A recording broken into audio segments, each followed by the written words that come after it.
Hey guys, what's going on? It's David Leland from San Diego Sports Insight. We're here to talk about the less than awesome start to the 2021 season for the Padres. They just got swept by the Milwaukee Brewers, losing the last game of the series on Wednesday afternoon by a final score of 4-2. They struck out three straight times with the bases loaded to end the eighth inning, down by two. Went just 1 for 12 with runners in scoring position in the game, 2 for 21 in the series, and that's been a recurring problem for the Padres, and it's a big reason why they haven't met expectations yet. They are hitting just 207 in such situations this year. That's the fifth worst in the major leagues. So how can they fix it? Well, I think partially it'll fix itself because last year the Padres hit 310 with runners in scoring position, and that was the best in all of Major League Baseball. And you look at the other lines, the on-base percentage, slugging, OPS, they were right up there. They were a couple points behind the Los Angeles Dodgers in on-base percentage with runners in scoring position last year, but they had the best slugging, best OPS. So they were really good in that category last year. Now, something that to keep in mind that is part of why I think they're struggling early on this year is that's just not a sustainable number. Remember, it was only a 60-game season last year. And in the decade of the 2010s, just one team finished a season hitting over 300 runners in scoring position. That would be the 2013 St. Louis Cardinals, who hit 330 in such situations. And obviously just wasn't sustainable. They dropped to 254 the next year. So I think just not being sustainable is part of the Padres' problem, because even if you were to count the 60 games last year plus the first 20 games of this year and combine into one, they would be hitting 281 with runners in scoring position since the start of 2020. If that was a season total, that would be top 5 in every season since 2008. So it was a little bit of, well, they can't keep hitting it and runners in scoring position at the rate that they were. So that's part of the problem. But at the same time, they didn't just forget that skill. They started less than awesome in that department last year too, but right around game 24 when they went to Arlington, had the Slam Diego happen, and they turned the season around, and they got big hits the rest of the way from there. And that's another thing. The bases loaded. Last year, the Padres 353 and led the majors with 7 grand slams. This year, they're just 2 for 21 with the bases loaded. That's 095. That's the worst in the National League.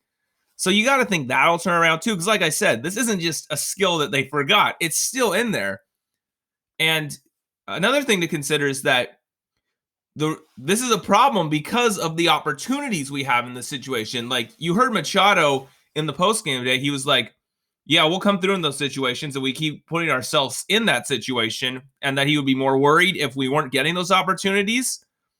And he's absolutely right. We have the 6th best team on base percentage in Major League Baseball, but we're only tied for 19th in runs scored just because of how bad we've been with runners in scoring position. But you don't just go from awesome to horrible in those situations overnight. So that should strain itself out. The Padres should get a little bit better in that category.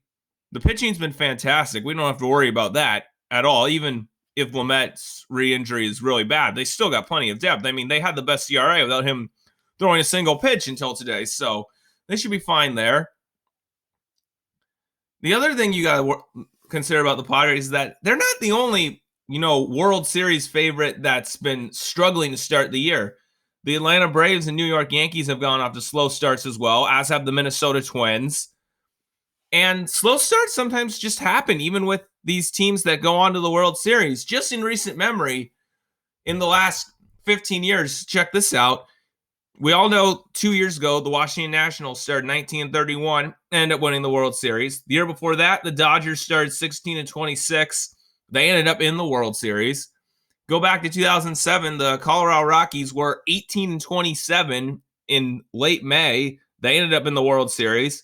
2 years before that, the Houston Astros were 29-39, and they were under 500 through 81 games, the mathematical halfway point. They ended up in the World Series. So 20 games, it's absolutely acceptable to be frustrated and disappointed, because I am just as much as just about any Padre fan. But you also have to remember, it's early. They got plenty of time to turn around. It'll work itself out most likely, like it does for a lot of these teams that just start slow. And as bad as it seems, they're still 500. They're not 5-15 or 7-13. They're 500. That's a better record than they had through 20 games last time we won the division in 2006. We were 8-12. And another part of the reason is the Padres have not had their full strength lineup for a single game yet because Austin Nola has not played at all. Hopefully, fingers crossed, he's back with the team next week in Phoenix when we take on the Diamondbacks at Chase Field. And Nola's going to make a big impact on this lineup because our catcher OPS right now is 27th in baseball. That's last in the National League.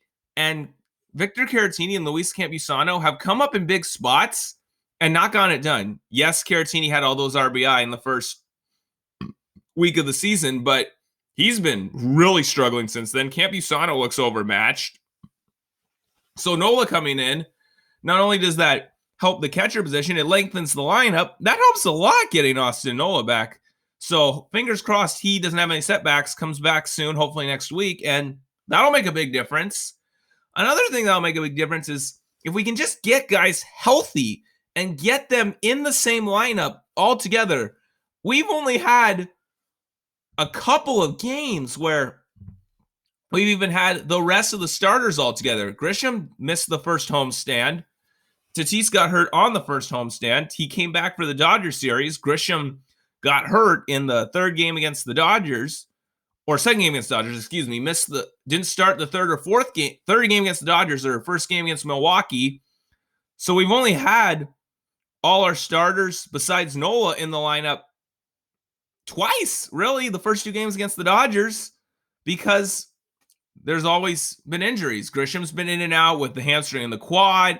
Myers has been out with the knee, and I really think that's messing with those guys' timing, especially Myers, because we've seen it with Myers before where he's a big timing hitter, where if he's hitting and then he's out of the lineup for a day, it takes him a couple days to a week to get his timing back. We've seen that from Will in the past, and it's just going to be resetting the clock every time he has to sit if he's going to do this 2 on, 1 off because of the knee, which it sounds like he's going to have to do for now. He's done that on this homestand. It's going to be tough. And then Fernando Tatis is still not 100% healthy. I don't think. He's still trying to adjust to swinging with two hands. You know, has not been Fernando Tatis Jr. by any stretch of the imagination at all yet. But you know, he had a double off Josh Hader in the ninth inning today. He had a hard hit single as a pinch hitter on Tuesday night. So maybe, fingers crossed, that is a sign that he's about to get going. And that would help a lot. The only position where I'm really concerned right now is left field, and that's with Tommy Pham. And you see all the expected stats like, oh, he's getting unlucky and this and that. I mean, to a degree, yes, but he's killing us. He's 3 for 21 with runners in scoring position, and he's left 38 guys on base.